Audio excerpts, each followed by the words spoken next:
What's up guys, today we'll be going over the Truth exotic rocket launcher which came out yesterday, and we'll be going over how to get this weapon, how good it is in PvE and PvP, and overall just opinions on the weapon and how good the remade version of this weapon is in Destiny 2. So the first step to get this quest line to drop and actually start it is to complete the menagerie, and as you see right after it completes, I will get it in my inventory right there. You can also pick up the chest, but if you don't want to and save your powerfuls, you don't have to.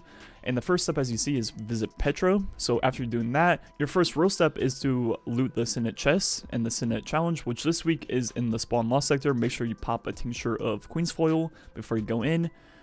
Then you just go loot the chest, then you get the next step of the quest line, as you see right here. So this next step is going to be locate 4 maps, and right now there is either a glitch, or I'm not sure if it's intended, but if you go to Petra, you can pick up all 4 maps from this abandoned quest right here. And the first one is to defeat Hive on the Tangled Shore, where majors count as more progress. Next one is complete 3 Nightfalls with 100 handicap, then also get 60 final blows with rockets in Nightfalls. And the third one is going to be find a badge of the Corsair in the Dreaming City. And the final one is defeating enemies on Nessus with rocket launchers, where multi-kills grant the most efficient progress. So the first one we did is the Corsair down, which you can get from killing enemies on Dreaming City. Then once you get that, you have to go find one of these bodies on the ground that correspond to the one you got. And once you do that, there will be a lot of ads that spawn in with a boss. You kill that, then you get the badge of the Corsair, which you then take to the spawn and give it to one of the NPCs, which completes that map fragment. So as you saw right there, I got the badge. Go ahead and go back to spawn. And in this cave on the left, almost where you're going for the Oracle, is where the NPC is that you need to turn the badge into to complete that map. So the next one I did were the rocket launcher kills on Nessus, where multi-kills grant the best progress. So I just used a coil, then I went to Lost Sector. Then within only 3 shots, killing like 5+ scenes every time, I already got it done. So it's pretty quick and easy with coil, as you saw right there.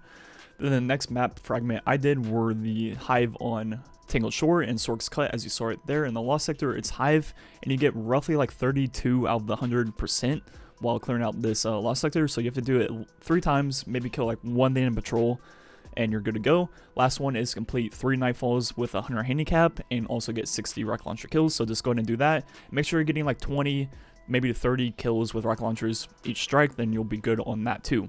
So once you're done with all that, you're on the final part, which is to do the Warden of Nothing strike while ascending it, then also get these little relics along the way, and you have to pick up 5 of them, and I'm going to show you where 5 are. There are way more than 5, but once you see a few of them, you'll find them everywhere, and like I said, you only need 5, and there's probably like 15 of them in the strike.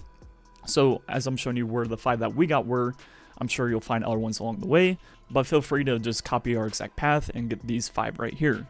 So right here's the 4th one we got, and the 5th one is going to be in the next room right around the corner.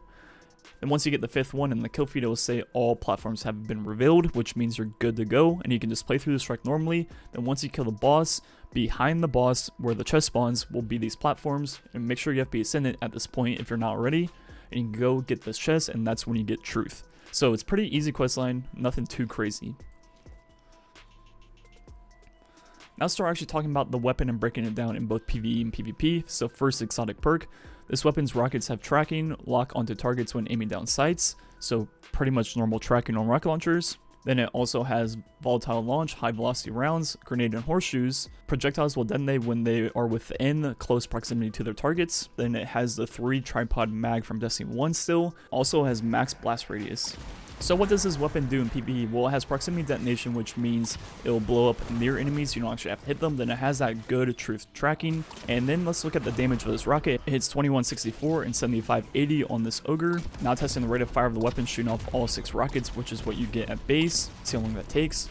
Exactly 6.5 seconds, which means the DPS of Truth is a little under 9,000, which isn't bad, but definitely not great compared to most power weapons. It's more in the special range. So without any reserves, you hold 6, then with 1 reserve, you hold 7, then with 2 reserves, you then hold 8, which is pretty standard for a rocket launcher. Now testing the tracking on this rocket, it's not quite what it was in Destiny 1, it's still pretty good, and the further away you get, the more time it has to do some like crazy turns and whatnot, which obviously makes sense, but up close, it's not quite what it was in Destiny 1, where it just do like a 90-degree turn out of nowhere, but it's still pretty good and probably the best out of all the rockets in the game currently. And there's a rumor on the street, the lower your FPS, the better the tracking is. I'm not sure how much truth there is to that claim, but it kind of feels better, but at the same time, I'm not going to cap my frames to 30 FPS just to have the rocket slightly track better. It tracks pretty well as is, if there is even a change. The main issue with this rocket is that its exotic perk and other main perk are pretty much just standard perks on rocket launchers. There's nothing really too special about it. For example, I can just get this rocket launcher right here that has its intrinsic perk of tracking. Then it also comes with field prep, which means one more rocket plus fast reload while crouching. Then it also has cluster bombs on top of that. Then impact casing on top of that, which increases the direct impact damage. Then it has a mod slot where you can put boss spec, taken spec, whatever spec, and it has the same RPM as the Truth. So this thing carries one more rocket than Truth with the same amount of reserves. Then also it does more damage per rocket because of cluster bombs. So in PvE, this rocket is just straight up better. The only thing Truth has over it is grenades and horseshoes, which in PvE, with tracking, that's more than enough. So there's almost no reason to use Truth over, a well-rolled legendary rocket in PvE. Now in PvP, obviously it one-hits Guardians and it has a huge blast radius, so it'll kill multiple enemies nearby wherever it explodes. But it does not one-hit supers, as you see right here. It takes them to roughly half damage, so 2 rockets will kill them, but 1 will not kill a super from full health. So the Truth in PvP is extremely good, and that's what we all expected. It's not Destiny 1 level stupid where it will just do like a full 360 around enemies if it misses and come back and hit them again.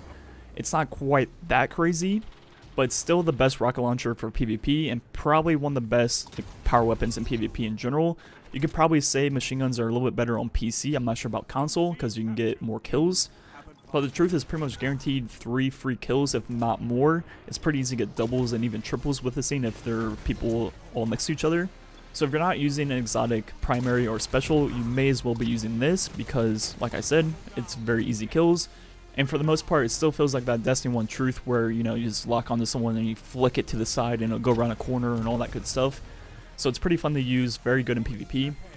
And like I said, in PvE, it's pretty much pointless to waste your exotic slot on a power weapon that has 9,000 DPS, that has no real advantage over legendary rockets. For example, I could just put on Wendigo, which does pretty much the same amount of damage per shot, but it has double the ammo and shoots like twice as fast, and it's a legendary weapon. So unfortunately, Truth is almost unusable in PvE.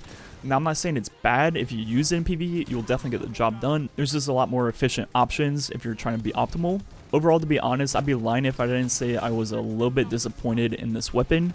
I knew it wouldn't have the crazy tracking that it had in Destiny 1 when they put it back in, because that would be, over the top for PvP. And I really thought they would add something to the weapon to offset that and not just make it a worse version than Destiny 1. I thought they would add a little something to make it good in PvE. For example, all the previous exotic armor and weapons they brought back, they've changed almost every single one of them and made them slightly better in different ways. But this one just feels like it's just strictly worse than the Destiny 1 version, and they didn't add anything to compensate for that. They didn't add like cluster bombs or anything like that for PvE to make it a little bit more usable in PvE. So for all those reasons, I'm a little bit disappointed, but at the same time, I'm not surprised. Anyways, let me know what you think about this weapon. Thanks for watching. Catch you guys next time.